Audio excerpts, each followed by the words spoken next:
wa sahbihi ajma'in. Subhanaka la ilma lana illa ma 'allamtana innaka antal alimul hakim. Rabbi shrah li sadri wa yassir li amri wahlul 'uqdatam min lisani yafqahu qawli, amma ba'du. Ma'asyiral hadirin wal hadirat, jamaah suku Masjid Al-Hijrah rahimakumullah. Alhamdulillah, pagi hari ini Allah Ta'ala bangkitkan kita dari tempat tidur dalam keadaan iman dan Islam. Allah Ta'ala melimpahkan kita kesehatan jasmani rohani, meringankan langkah kita menuju masjid. Mudah-mudahan apa yang dilakukan semuanya dicatat menjadi amalan sholihan makbulah. Mudah-mudahan kita semua jadikan hamba yang istiqomah sampai nanti kita menghadap kepada Allah dengan membawa husnul khatimah. Amin. Al-Fatihah. A'udzubillahi minasyaitonir rajim. Bismillahirrahmanirrahim. Alhamdulillah rabbil alamin. Ar-Rahmanir Rahim. Maliki yaumiddin. Iyyaka na'budu wa iyyaka nasta'in. Ihdinas siratal mustaqim. Shiratal ladzina an'amta 'alaihim ghairil maghdubi 'alaihim waladdallin. Amin. Pertemuan yang lalu kita berbicara tentang fadilah azan. Hari ini kita akan melanjutkan dengan sifat azan. Bismillahirrahmanirrahim. Berdasarkan beberapa riwayat hadis tentang lafaz azan dan bagaimana caranya kita ini untuk menjawab azan. Dan azan ini syarat pertama harus disampaikan dengan suara yang tinggi. Okay. Jadi bukan lemah. Allahu Akbar, Allahu Akbar. Nah, itu suara tinggi nih. Sing lemah ini Allahu Akbar, Allahu Akbar. Ini kira-kira tiang jamaah dukina mboten Bu? Ya. Tapi enten ngoten niku, Pak. Allahu Akbar. Kadang wis tuwa ngoten lho Pak sing adzan niku. Nafasi endek. Dadi iso cekak-cekak nonton mandek-mandek nonton. Allah. Wow. Kalimatnya Allahu Akbar, Allahu Akbar, Allahu Akbar, Allahu Akbar, Allahu Akbar, Allahu Akbar. Niki pun maklum nggih. Nah, sing adzan niki Pak Bu, kemudian ia mengucapkan pelan-pelan sehingga dirinya sendiri mendengar dan orang yang di dekatnya. Yaitu kalimat asyhadu alla ilaha illallah. Agak lebih pelan dari yang pertama maksudnya. Asyhadu alla ilaha illallah. Asyhadu anna Muhammadar Rasulullah. Ini pun maklum nggih, hayya 'alas shalah, hayya 'alas shalah, hayya 'alal falah, hayya 'alal falah. Kalau niki azan geco lho Pak. Amang ngeremen aku lho sama iki. Rumi niku lak mboten enten azan Mekah istilahnya. Zaman biyen niku istilah azan TVRI. Allahu Akbar, Allahu Akbar. Lho wae, dibandingkan iki lho nggih. Karena eco gak enak niku lak perbandingan. Allahu Akbar, Allahu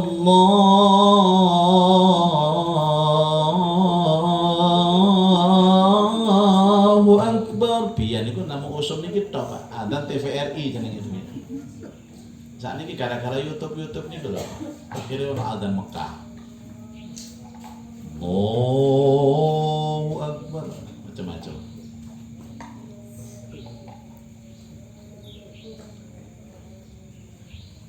Pun. Jadi itu kalimat azan. Dan ini kewajiban takmir untuk menunjuknya. Jadi tidak boleh azan itu sembarangan orang, Pak. Jadi imam dan muadzin ini ditunjuk oleh pengurus takmir agar memang ditugaskan khusus untuk itu. Jadi yang disebut muadzin ini bukan orang sembarangan, tapi orang yang ditunjuk untuk azan dan menjaga waktu azan secara terus menerus. Harus ada. Dan dipilihkan yang suaranya paling tinggi. Ini zaman biyen niku Bilal ibnu Rabah. Bilal niku nek pun munggah teng gentengnya ten azan sak Madinah niku krungu, Pak. Bilal niku. Nah, ini ada masjid yang sampai sekarang menerapkan tidak pakai speaker. Jadi di sini hadisnya apa? Disunnahkan seorang muadzin itu mengumandangkan azan di tempat yang tinggi. Tujuannya apa? Supaya masyarakat itu mendengar. Nah sekarang itu yang tinggi, yang naik ke genteng bukan muadzinnya tapi speakernya, Pak. Tapi sekarang ini ada masjid di daerah mana Ruko atau apa itu, tidak mau, Pak, begini. Dikira bid'ah ini. Tidak ada zaman Nabi, tidak mau dia. Mikrofon, salon, iso-iso kopi sampe yo bid'ah pisan niku. Dia Pak, ilmu ini gak jangkep. Ngajine kurang. Jadi tidak mau dia. Jadi muadzinnya naik ke atas. Bahkan katanya ini nggak pakai keramik, pakai tanah. Seperti masjid zaman Nabi Shallallahu Alaihi Wasallam, nggak pakai tekel, nggak pakai keramik, apalagi marmer. Itu katanya begitu. Pembahasan bid'ah ini sudah selesai kok, Pak. Tinggal baca hasilnya saja. Jadi kalau ada orang sampai detik ini memperdebatkan tentang itu sik tas tangi turu beong itu. Sudah selesai. Bagaimana sih kriterianya bid'ah itu bagaimana? Wajahnya sampean ya bid'ah. Satu Pak ya, satu ya yang sebenarnya harus tahu tentang dialek Nabi Shallallahu Alaihi Wasallam. Seandainya Allah Ta'ala itu menjadikan semua yang ada pada diri Rasulullah itu harus diikuti secara mutlak, maka yang wajib diikuti itu dialognya Rasul, dialeknya Rasul, bahasanya Rasul sehari-hari itu pakai bahasa apa? Bahasa Arab kan? Mestinya sama kudu Arab terus, Pak. Yo nyopo assalamualaikum, waalaikumsalam, kaifa halak, alhamdulillah khair. Terusannya gak entos. Akhirnya mau coba kul huwallahu ahad, Allahus samad, lam yalid wa lam yulad wa lam yakul lahu kufuwan ahad. Bahasanya saja enggak paham kok bicara bid'ah itu sudah. Jadi ada wilayah-wilayahnya, ada kriterianya. Ini kalau saya rada lumayan nih saya didik. Karena saya dulu guru bahasa Arab juga, ngajar bahasa Arab. Jadi tahu sedikit-sedikit. Tentang jenggot juga demikian. Tentang isbal, nanti saya tunjukkan tentang isbal itu. Jadi isbal itu memang di sana itu kan banyak bebatuan, Bapak Ibu. Beda dengan sini. Sini itu kan pavingan, roto. Nek panjenengan di sana ndak isbal. Isbal itu artinya naik gitu loh, Pak. Di atas mata kaki. Isok keserimpet sarung sama nang watu-watu. Ya, nanti ada sejarahnya itu. Makanya agak ditinggikan sedikit supaya jalannya ringan, jalannya enteng, nggak keserimpet. Nah kita ini keserimpet apa? Ya, tapi jangan terlalu menjulur ke bawah sampai nyeret-nyeret, nanti najis. Yang kedua karena dulu orang sombong itu kan setiap daerah punya karakter sendiri, Bapak Ibu. Dulu zaman Nabi orang sombong itu ketika bajunya menjalar sampai ke tanah, itu jalannya orang sombong. Sombong itu. Yang bilang ini Abu Bakar As-Siddiq. Agar tidak nampak sombong, ditarik ke atas sedikit. Kalau di sini sombong itu tidak begitu, Pak. Kadang-kadang toko melaku nih, mbok dodo nang ngarep. Gak lapo-lapo melakukan koyo ngene. Nih ibu-ibu siji sombong ibu-ibu nih. Tangannya dingin terus. Ana gerange keroncong boleh begitu. Tapi siji nek kudunge anyar siji maneh dikipat-kipat mah. Mlaku. Sampai ente sing ngomong, "Kudungmu apik, Mbak." Wah, baru leren sombong pisan. Itu azan. Dan harus disampaikan azan ini oleh orang yang sudah akil balik. Jadi anak kecil tidak sah Pak azan itu. Ada cili mboten sah. Kon pujian ada cili-cili pun azan. Azan ini sangat resmi. Azan dan qomat ini sangat resmi. Harus sudah balik. Saya pun balik. Ini gak balik, expired.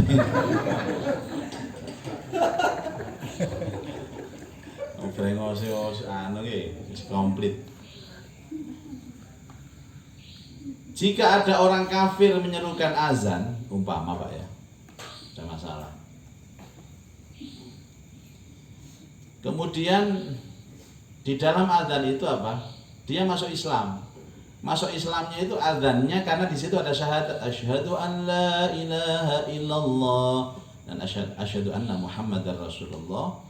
Maka dia sudah masuk Islam dan dianggap sudah Islam ketika menyerukan azan. Ini pendapat yang tarjih yang dipilih.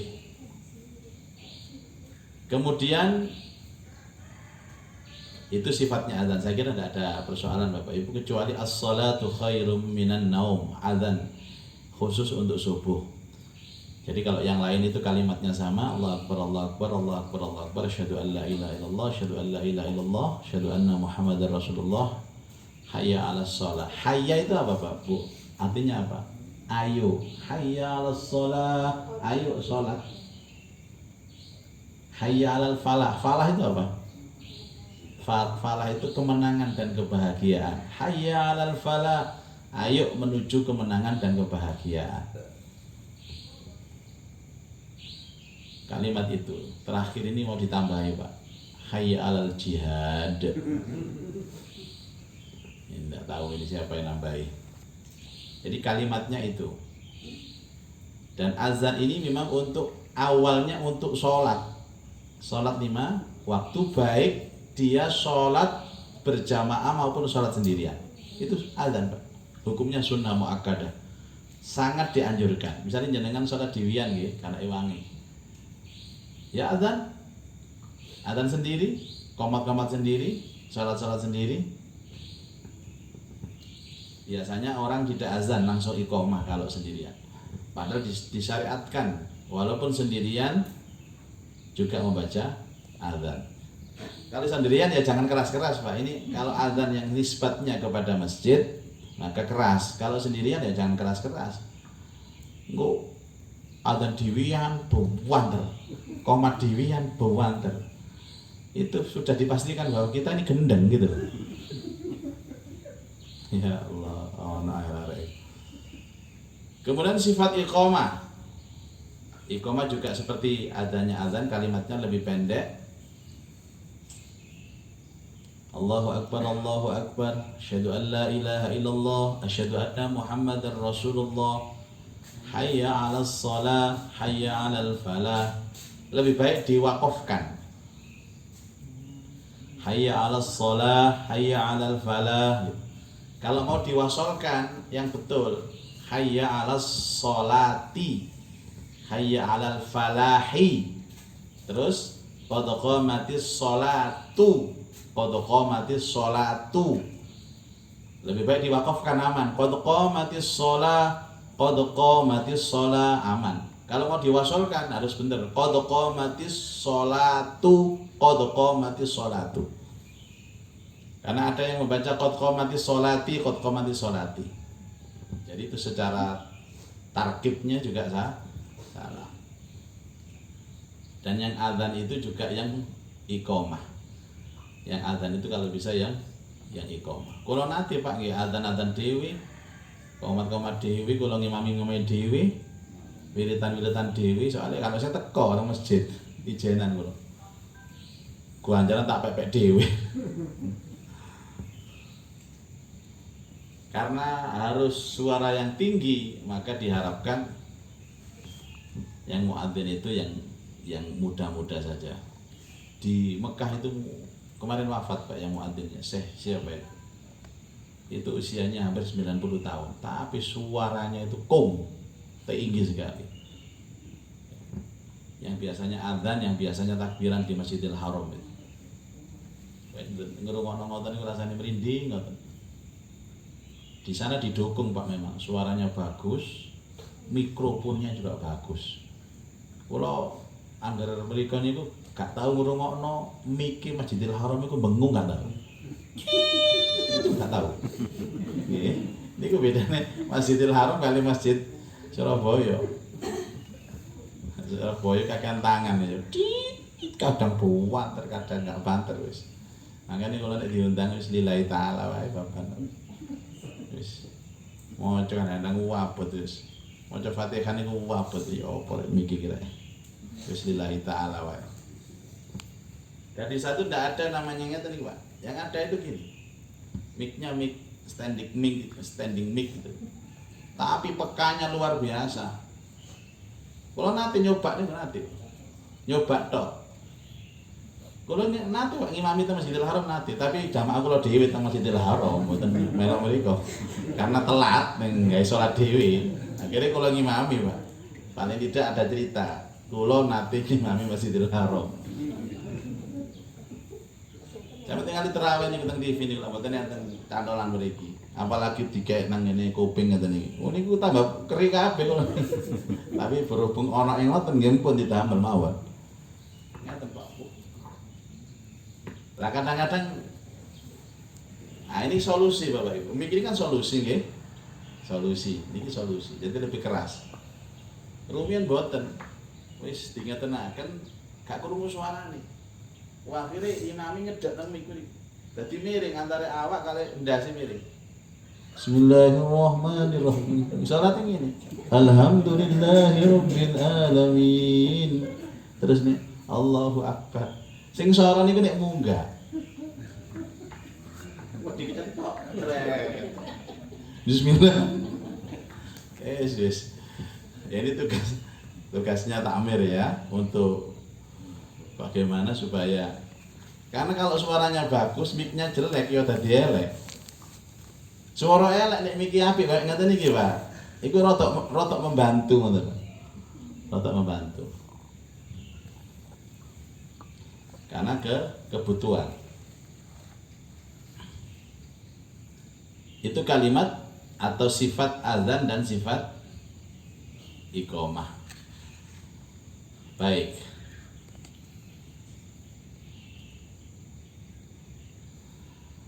Apabila satu orang menyerukan azan, maka cukuplah bagi orang lain apabila seseorang mengqadha salat misalkan, atau salat yang tertinggal dalam satu waktu, ia pun menyerukan azan bagi yang pertama saja dan menyerukan iqamah bagi setiap salat. Jadi sebenarnya azan yang wajib dijawab itu Bapak Ibu adalah azan yang paling dekat dan paling keras ada di telinga kita. Kadang-kadang sudah azan, nanti ada masjid lain itu kan azan berbarengan ngoten lho. Niki lak kuwata saut-sautan nek subuh ngoten terus. Niko krungu, mriko krungu, mriko.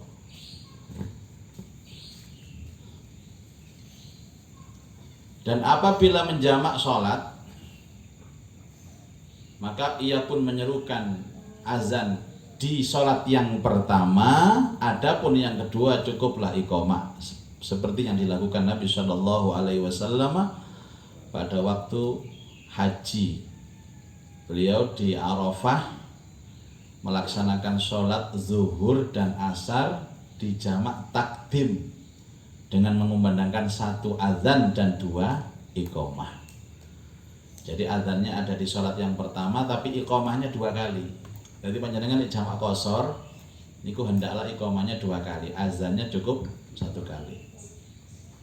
Nabi niku setelah menyuruh sahabat untuk azan, kemudian sholat zuhur jamak takdim qashar, zuhurnya 2 rakaat, kemudian qomat lagi baru asar 2 rakaat. Setelah itu Rasulullah itu sholatnya namanya di Masjid Namirah. Masjid Namirah itu masjid dulu masih tanah Pak, sekarang dibangun masjid yang difungsikan sekali dalam setahun. Saya jamin kalau orang Indonesia, saya jamin tidak ada yang sholat di sana.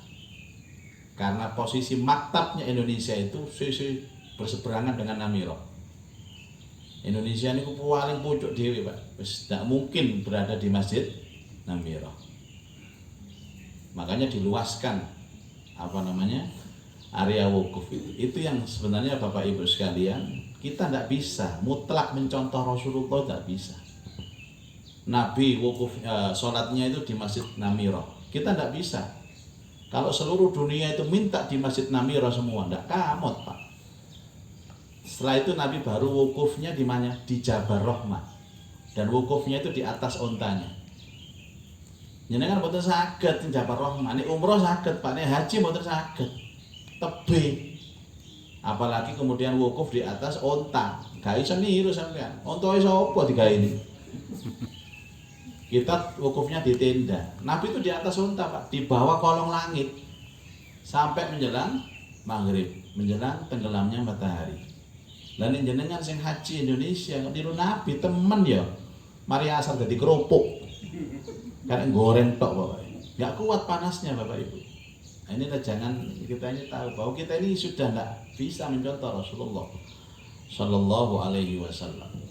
Dulu binatang untuk al-hadiyu yang disembelih untuk haji itu namanya al-hadiyu Pak. Kambingnya itu loh diajak tawaf dulu. Jadi gawa wedhus teko omah, mungkin waktu tawaf dijak. Nah niki ya napa kira-kira wong situk nggawa wedhus situk gawe tawaf. Ya iso-iso ditambah ruwet kabeh. Jadi kalau saya boleh jujur, justru haji inilah Bapak Ibu yang banyak tidak mengikuti Rasulullah Shallallahu Alaihi Wasallam, tapi secara prinsip mengikuti Rasulullah. Khudu anni manasikakum, ambillah manasik haji itu dari aku. Perluasan Mina, Indonesia itu Pak yang haji reguler itu nggak di Mina, itu sudah luar itu namanya, sudah jauh dari Mina. Diarani Mina Jadid itu, Mina baru itu. Mina itu kata Nabi Shallallahu Alaihi Wasallam dalam hadis, al Mina ma bainal jabalaini, di antara dua gunung. Nah dua gunung itu areanya terbatas hanya untuk haji VIP, VIP, haji plus. Tapi sing reguler itu lewat dua terowongan. Wis ado teko Mina itu mungkin wis perbatasan Manuan itu. Saking adohe teko Mina nih. Perbatasan Musdalifah dan lain sebagainya. Ya. Dan iqomah ini memang dikumandangkan untuk waktu menjelang sholat. Ini ada Pak. Dalam sholat berjamaah ada diantaranya yang dianjurkan untuk tidak mengucapkan qomat, tapi cukup dengan as-sholatu jamaah atau as-sholatu jami'ah. Itu pada sholat apa? Sholat id atau sholat gerhana atau sholat istisqa. Jadi sholat itu mboten usah qomat. As-sholatu jami'ah. Biasanya kalau ulama-ulama itu pakai narasi atau kalimat yang sallu sunnatan li'idil fitri jami'ata rahimakumullah, itu boleh. Tidak ada teks khusus dari Nabi Shallallahu Alaihi Wasallam. Cara Jawa nih, monggo mulai salat. Nah, kan gak enak tapi nek ngono kan gak enak koyo obrak-obrak. Satpol PP, ayo bedal. Koyo Pak Len ae. As-salatu jami'ah sallu sunnatan li'idil fitri jami'ata rahimakumullah. Itu ada khusus muadzin yang komando seperti itu. Tak perlu qomat. Salat khusuf sama nanti Pak, salat gerhana. Kalau biar nanti mboten mriki nggih, dereng nanti. Dereng nanti nggih. Oh, teng pundi kok biyen? Bungkal. Nang Bungkal nggih. Sampeyan eling mawon Mas sampean. Kalau mesti Pak nek enten gerhana matahari bulan kalau mesti ngejak salat. Mungkin pas mboten teng mriki. Yang paling sering teng Masjid Al Akbar kalau salat gerhana nih. Nah niku mboten usah adzan, mboten usah qomat. Riyo istisqa mboten nate sampean nggih. Jaluk udan niku lho. Mboten nate wong gathik isis kok es banjir. Tambah meluap lah sampean gitu. Kita ini kan Pak murah banyu ngoten lho, makanya hampir tidak ada. Dulu pernah Bapak Ibu, saya pernah istisqa itu pernah. Waktu tahun berapa itu memang Surabaya kering betul. Kering. Tapi ini saat ini mboten. Ya, itu namanya sifat adzan dan sifat iqamah. Sekarang beralih kita membahas tentang ucapan orang yang mendengar azan dan iqamah. Hadis Nabi sallallahu alaihi wasallam dari Abi Sa'id Al-Khudri, "Idza sami'tumun nidaa," jika kalian mendengarkan azan, faqulu, maka ucapkanlah kalian mislama yaqulul muadzinu, seperti yang diucapkan oleh muadzin. Allahu akbar, Allahu akbar, Allahu akbar, Allahu akbar. Nanti saya tunjukkan Pak fadilahnya. Jadi gara-gara azan, gara-gara jawab azan itu orang bisa masuk surga. Walaupun dosanya banyak itu, karena azan, jawab azan itu bisa masuk surga. Allahu akbar, Allahu akbar dijawab sama. Khusus yang hayya 'alas shalah dalam hadis ini jawabannya adalah la haula wala quwwata illa billah. Hayya 'alal falah juga sama, la haula wala quwwata illa billah. Baru kalau sudah kena sholat subuh, as-sholatu khairum minan naum, jawabannya menurut hadis adalah sodakta wa barorta. Dua kalimat, kenapa? Sodakta wa barorta, engkau benar Nabi dan engkau baik. Itu pengakuan Bapak Ibu sekalian. Atau dengan teks yang kedua, napa? Shadaqa Rasulullah, as-salatu khairum minan naum, sadaqta wa bararta. Atau shadaqa Rasulullah. Ada yang bilang begini Bapak Ibu, kalau di Mekah Madinah itu kan naumnya pendek. Apa artinya as-salatu khairum minan naum itu? Salat lebih baik daripada tidur. Di sana itu as-salatu khairum minan naum. Tapi nang Indonesia ku dawa naum ini. As-salatu khairum minan naum.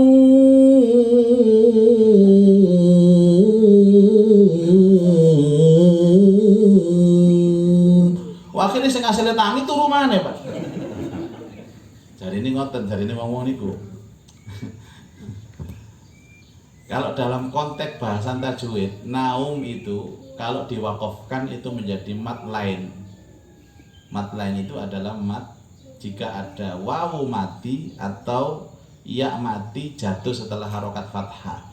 Itu kalau diwakafkan boleh dibaca dua alif melebihi mat tabi'i. Contohnya nggih. Li'ilafi Quraisyin. Ini diterusno pendek Pak niku Pak. Li'ilafi Quraisyin ilafihim. Quraisy niku ya sebelumnya ada wakaf. Tapi ini wakaf boleh panjang. Li'ilafi Quraisy. Lebih dari matobi. Matobi satu alif itu dua alif boleh. La ta'khudhuhu sinatun wala naum. Boleh kalau berhenti itu dipanjangkan. Kalau diwasolkan pendek. La ta'khudhuhu sinatun wala naumun lahu ma fis samawati. Itu caranya. Jadi tidak boleh terlalu pendek pun tidak boleh terlalu panjang. Indonesia ketahuan paling Pak. Tadi wong iku aras-aras setane kuliah. Adzan itu ada dua Pak. Kalau ingin mendatangkan jamaah, satu mesisan sing enak bisa.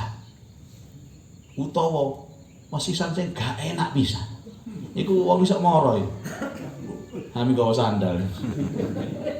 Suara gak enak kon niku, gak enak kon adzan, gak enak. Ya tengah-tengah niku biasa wong aras-arasen nggih. Bapak Ibu sekalian, di depan Masjidil Haram itu ada namanya Abroj Al-Bait. Abroj al-bait itu apa Pak? Itu bangunan. Abroj itu kan namanya apa itu? Menara apa? Tower. Abroj itu artinya jamak dari burj. Ada istilah Burj Al Khalifah di Dubai itu. Ada Abroj. Itu ada sekitar 10 hotel Pak. Yang depannya tinggi gitu. Di foto-foto ada jamnya itu Pak. Itu 10 hotel. Dan semua yang ada di Abroj itu dikasih salon. Kamarnya dikasih salon. Jangan yang pernah umroh yang nginep di Tower Zamzam misalkan, Pullman itu kalau azan itu bisa didengar di situ. Salon. Kamar hotelnya itu ada salonnya untuk mengakses suara muadzin dari Masjidil Haram. Itu ada volume, besarkan bisa, kecilkan bisa, dimatikan juga bisa. Semua. Jadi kalau sudah azan, seluruh kamar itu selama dihidupkan salonnya di depan itu ada tombolnya, sebelahnya tombol listrik itu ada. Nah saya kok juga punya ide, ini kan tidak bisa diakses Pak ini, karena mungkin kita menghormati apa atau apa. Tapi khusus rumah-rumah yang muslim ini bisa nggak dikasih salon yang langsung ke sana? Ya, iso ya apa caranya sampean? Ya kudu dipikir itu Pak. Seperti pengajian seperti ini kan tidak semua ikut, kadang-kadang ada yang di rumah. Itu kira-kira iso enggak? Tapi bukan dengan teknologi ini, live streaming bukan. Teknologi salon itu loh. Tapi kira-kira momen di salon nang omah niku kira-kira yo diuripna nang mboten ambek wong-wong nang omah iku. Masya Allah. Jadi kemarin kan ada hadis bahwa salah satu yang membuat setan lari terbirit-birit itu suara azan. Kalau ada orang itu terganggu dengan suara azan, muslim loh Pak, kalau non muslim saya tidak bahas. Itu dia sudah menjadi kroninya setan. Sesama setan dilarang saling mendahului. Buantar itu Bapak Ibu sekalian. Itu jawabannya. Nah sekarang bagaimana kalau jawaban qomat ketika apa tadi Bapak Ibu sekalian? Qad qamatis sholatu qad qamatis sholah. Allahu akbar la ilaha illallah. Orang itu banyak bisa menjawab adzan tapi jarang menjawab qomat Pak. Terus nama boten. Terus bagaimana kalau ada orang muadzinnya qad qamatis sholatu qad qamatis sholah, apa sih jawab sampean? Pasti menang sampean mboten jawab niku. Jawaban hadis adalah aqamahallahu wa adamaha. Aqamahallahu wa adamaha. Sebentar ada. Aqamahallah napa? Wa adamaha. Aqamahallah wa adamaha. Tadi kalau as-salatu khairu minan naum jawabannya shadaqta wa bararta atau shadaqa Rasulullah. Kalau qad qamatis shalah apa? Aqamahallah wa adamaha. Jarang sing anu Pak niki Pak, jarang sing jawab ngomong niku. Padahal enten hadis niku tadi fadilahnya Masya Allah, bagaimana orang kalau menjawab adzan dan qomat itu. Terus sekarang nah ini ada kalimat lain Pak. Ketika mendengar kalimat iqamah, mengucapkan aqamahallahu wa adamaha. Semoga Allah menegakkan dan menegakkan sholat dan mengekalkannya. Sesudah perkataan asyhadu anna Muhammadar Rasulullah, ya, wa asyhadu anna Muhammadar Rasulullah, itu mengucapkan raditu billahi rabba wa bi Muhammadin nabiyyan wa rasula wa bil islami dina. Kalau sempat. Jadi ini biasanya kan raditu billahi rabba wa bil islami dina wa bi Muhammadin nabiyyan wa rasula. Khusus adzan ini waktu saat asyhadu an la ilaha illallah yang dibaca raditu billahi rabba wa bi Muhammadin nabiyyan wa rasula, terus wa bil islami dina. Yo gak kober kadang-kadang ngomong ini. Tapi kalau diniatkan dan dibiasakan insya Allah ya pasti bisa Bapak Ibu. Kabeh langsung kok kulino. Kemudian setelah selesai azan, maka dilanjutkan dengan doa. Saya sampaikan Bapak Ibu, doa yang sesuai dengan teks hadis aslinya. Ini, Allahumma rabba hadhihi da'wati tammah wassalatil qa'imah ati Muhammadanil wasilata wal fadilah wa ba'ashu maqaman mahmudanil ladzi wa'adtah. Cukup sampai di situ saja. Ini teks hadis aslinya. Ya, teks hadis aslinya. Jadi begini Bapak Ibu, kita boleh menambah sedikit, yang penting tidak merusak maknanya. Salah satu yang disampaikan ini adalah hadis dalam Sahih Bukhari dari sahabat namanya Jabir bin Abdullah radhiyallahu anhu, qala Rasulullah sallallahu alaihi wasallam, siapa orang yang membaca doa tadi Pak, man qala hina yasma'un nida, siapa orang setelah menjawab adzan dan mengucapkan Allahumma rabba hadhihi da'wati tammah. Teks yang kedua dakwahnya itu panjang, sama saja artinya Pak. Allahumma rabba hadhihi da'wati tammah wassalatil qa'imah ati Muhammadanil wasilata wal fadilah wa ba'ashu maqaman mahmudanil ladzi wa'adtah. Sampai di situ. Biasanya ono sing innaka la tukhliful mi'ad, itu tambahan. Ada lagi birahmatika ya arhamar rahimin, itu tambahan. Siapa orang yang membaca ini Pak, niki lho sing penting, halat lahu syafaati yaumal qiyamah, dia pasti dapat syafaatku. Pasti, kalimat itu pakai halat, itu pasti atau wajib bagi dia mendapat syafaatku. Dolek syafaatnya Rasulullah niku angel Bapak Ibu. Jangan sia-siakan kesempatan syafaat atau fasilitas mendapat syafaat. Hanya cukup menjawab adzan dan kemudian dilanjutkan dengan Allahumma rabba hadhihi da'wati tammah as-salatil, pakai wa ya, was-salatil qa'imah. Ada pakai sayyidana boleh, tidak ada masalah. Tapi saya bacakan hadis teks aslinya riwayat Bukhari dari Jabir bin Abdullah. Siapa yang membaca ini halat syafaati yaumal qiyamah. Orang kalau sudah wajib mendapat syafaat Nabi sallallahu alaihi wasallam, itu pasti masuk surga Pak. Man dzalladzi yashfa'u 'indahu illa bi'idznih. Jadi begini, orang yang suka menjawab adzan ini Pak, ini ya, ini saya kasih kabar Bapak Ibu. Temen nih, temen. Mboten sampean mboten kula kandhani saestu. Kula pilih-pilih ngandani tiyang niku. Satu, orang kalau sudah dijamin syafaat, satu, itu pasti matinya husnul khotimah.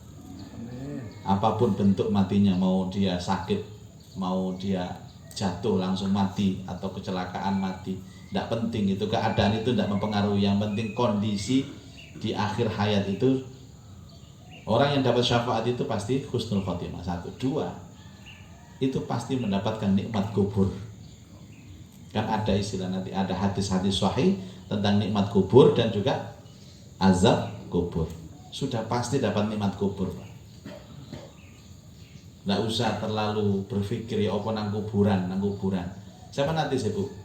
Wedi, aku nang kuburan ya apa. Nanti mikir ngoten nggih.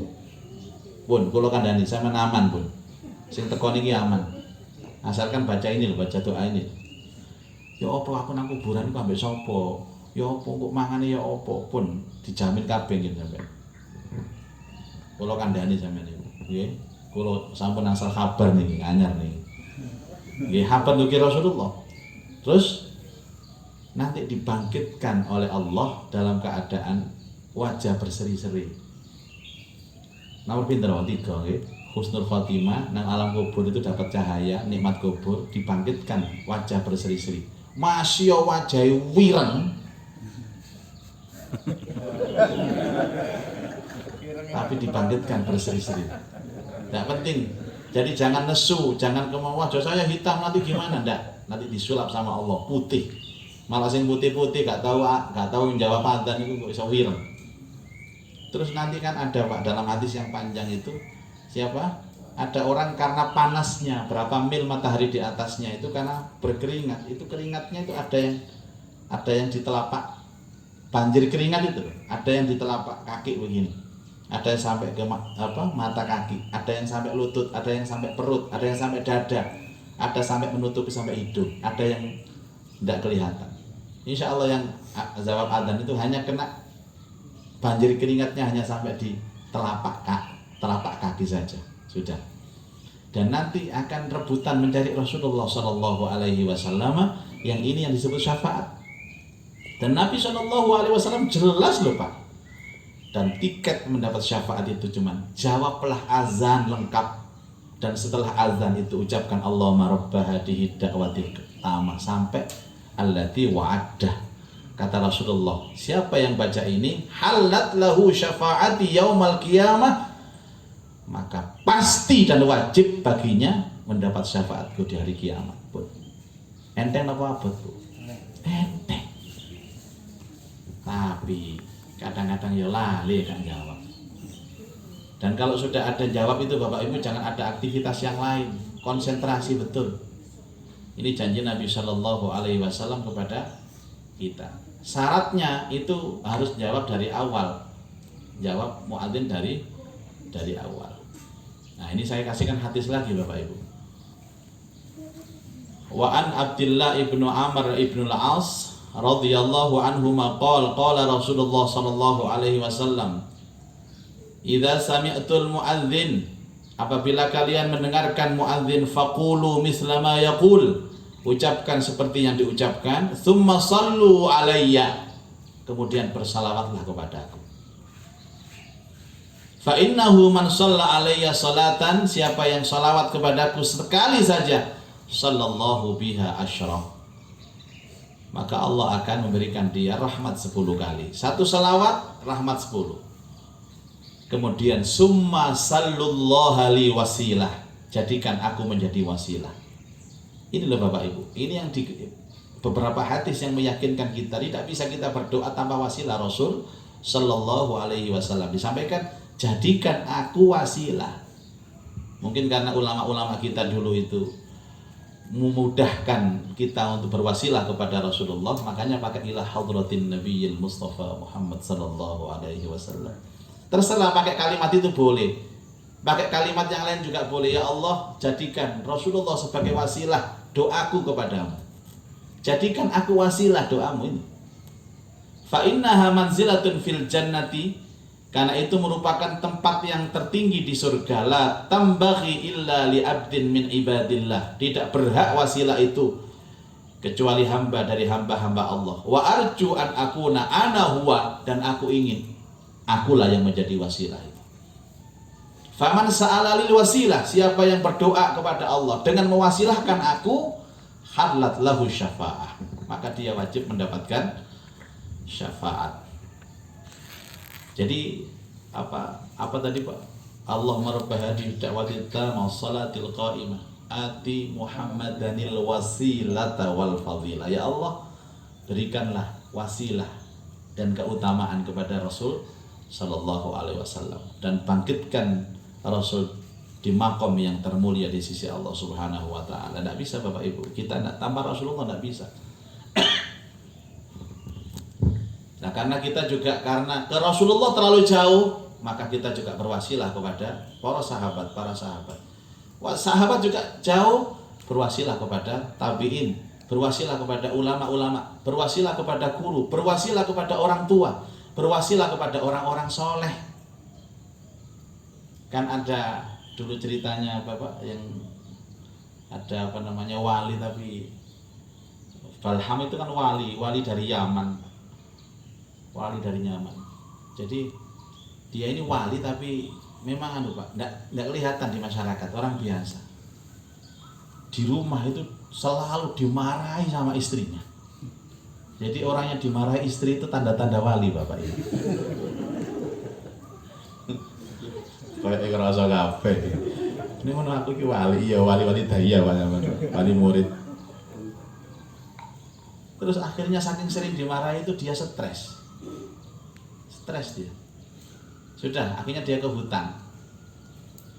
di hutan itu dia juga ketemu dua wali lagi. Lah dua wali ini berdoa kepada Allah Ta'ala. Setiap doa itu langsung datang, Pak. Des.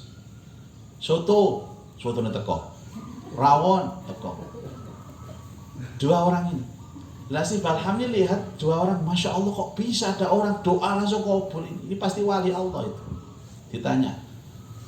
Penasaran, Pak, gimana caranya doa langsung kabul ini? Akhirnya wali doa ini jawab, saya itu berwasilah dengan wali Allah. Siapa yang sampean wasilahi? Yaitu orang yang sering dimarahi istrinya, yaitu Balham. Gak ngerti sih diwasilahi teng arepe niku. Angger aku ndonga nyebut jenenge wong iki. Lho jenengku iku lan. Lah aku nyebut jenenge sapa ini? Jadi bukan anu Bapak Ibu. Karena wasilah itu ada ibtahu ilaihil wasilah. Qur'annya kan ada. Ya Allah, dengan wasilah Rasulullah sallallahu alaihi wasallam kabulkan. Mintanya ke Allah, bukan minta ke yang diwasilahi, mboten. Ya Allah, dengan wasilah tetangga saya yang sering dimarahi istrinya ini, ya Allah, tolong kabulkan doa saya. Kan begitu. Wasilah itu namanya, Bapak. Yang terakhir ini, idza qala al-muadzin Allahu akbar faqal Allahu akbar, Allahu akbar. Ini jelas. Ini hadis dari Umar bin Khattab, diriwayatkan Imam Muslim. Asyhadu an la ilaha illallah, ucapkan sama. Asyhadu anna Muhammad Rasulullah, ucapkan sama. Hayya 'alas shalah. Qal la haula wala quwata illa billah saja. Hayya 'alal falah, la haula wala quwata illa billah. Allahu akbar, la ilaha illallah. Katanya Nabi Shallallahu alaihi wasallam, siapa yang menjawab azan ini min qalbihi, dari hatinya, faqad dakhalal jannah, dia pasti masuk surga. Masya Allah, Bapak Ibu. Jadi bukan sekedar menjawab dengan lisan, tapi itu berasal dari hati. Jadi ini ana adzan Pak nggih, sinten mau sing ngaten, tolong sampean mandek dulu. Itu dulu ada namanya Zubaidah. Saya tahu sejarahnya bendungan air Zubaidah. Bendungan air Zubaidah itu apa? Di Mina itu loh Pak, kan ada bendungan air yang untuk mengairan orang haji itu. Itu istri yang keberapa dari Khalifah Harun ar-Rasyid. Itu tidak punya amalan lain Bapak Ibu, tapi kaya raya. Dikatakan amalannya adalah satu, jika ada azan dia berhenti. Tahu Pak, ngombe ini loh, anggap ini gelas gitu, gelas. Tapi oleh ngombe kalau gak oleh. Tak kayak contoh loh di gelas kan.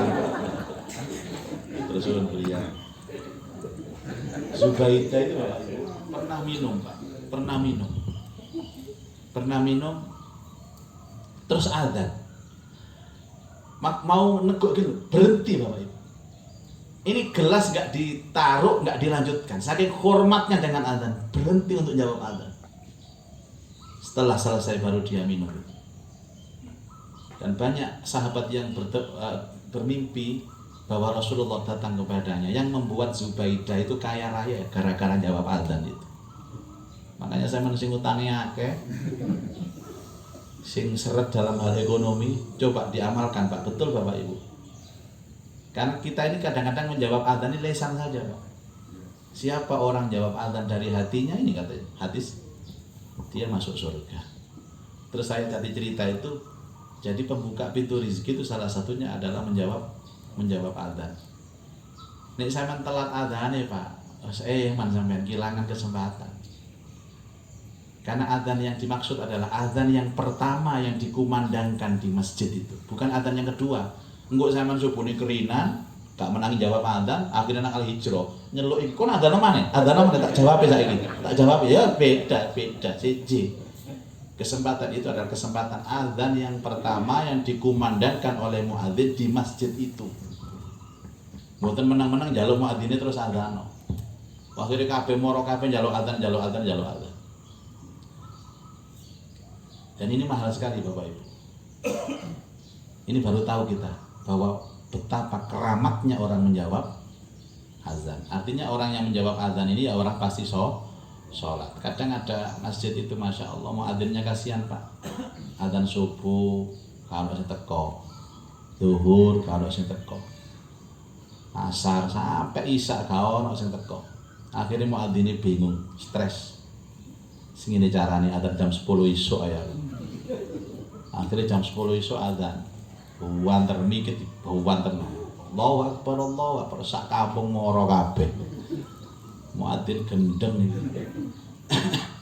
Muadzine ya gak kalah omong, Pak. Kon niku adzan kok gak wayahe adzan. Gendeng anjene kon iki. Jare muadzine, sampean niku ya apa sih, Pak? Wong kula subuh adzan sampean gak moro. Zuhur adzan gak moro, asar adzan gak moro, isya gak moro. Aku adzan jam 10 sampean moro. Niku sing gendeng sampeyan apa kula? Jare wong kampung wis gendeng kabeh ngene. Lah aneh sih. Nah, ada 3 panggilan Bapak Ibu, tolong disadari. Dan tidak ada panggilan selain itu. Ada panggilan itu yang harus kita memaksa untuk menjawab. Ada memang Allah yang menjawab, memaksa untuk kita menjawabnya. 1, panggilan azan, panggilan sholat. Datangi Pak. Dimanapun ada azan, datangi. Tidak ada kemuliaan orang itu kecuali ketika Allah memanggil, memuliakan. Jadi ada hadis nanti belum kita baca. Allah itu memuliakan orang Islam dengan mengundangnya lewat muadzin. Datangi Bapak Ibu, datangi. Jangan ada kelewatan sedikit pun. Azan datangi. Di mana ada azan, datangi. Yang kedua adalah panggilan haji. Itu panggilan Allah. Wa adzin finnasi bil hajj, atau panggilan umroh. Kalau ada kesempatan berangkat Bapak Ibu. Jangan tunda-tunda lagi. Kalau haji karena memang konteksnya ini kan panjang Pak antriannya. Umroh dulu lah sudah. Yang ketiga panggilan kematian. Kalau ini sudah mau tidak mau zaman harus datang Bapak Ibu. Ya, dipanggil untuk meninggal dunia harus datang.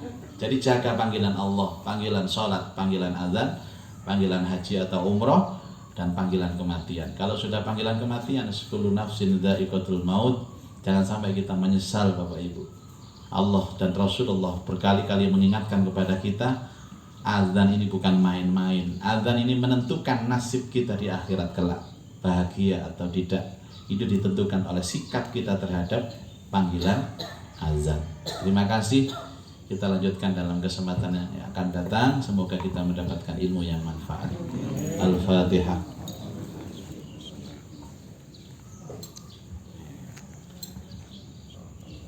A'udzu billahi minasyaitonir rajim. Bismillahirrahmanirrahim. Alhamdulillah rabbil alamin. Allahumma shalli ala sayyidina Muhammad wa alihi wa sahbihi ajma'in. Allahumma anfa'na bima 'allamtana وعلمنا ما ينفعنا وزدنا علما اللهم ارزقنا فهم النبيين وحفظ المرسلين وإلهام الملائكة المقربين يا أرحم الراحمين ربنا آتنا في الدنيا حسنة وفي الآخرة حسنة وقنا عذاب النار صلى الله على سيدنا محمد وآله وصحبه وسلم سبحان ربك رب العزة عما يصفون وسلام على المرسلين والحمد لله رب العالمين Subhanakallahumma bihamdika asyhadu an la ilaha illa ant astaghfiruka wa atubu ilaik. Assalamualaikum warahmatullahi wabarakatuh.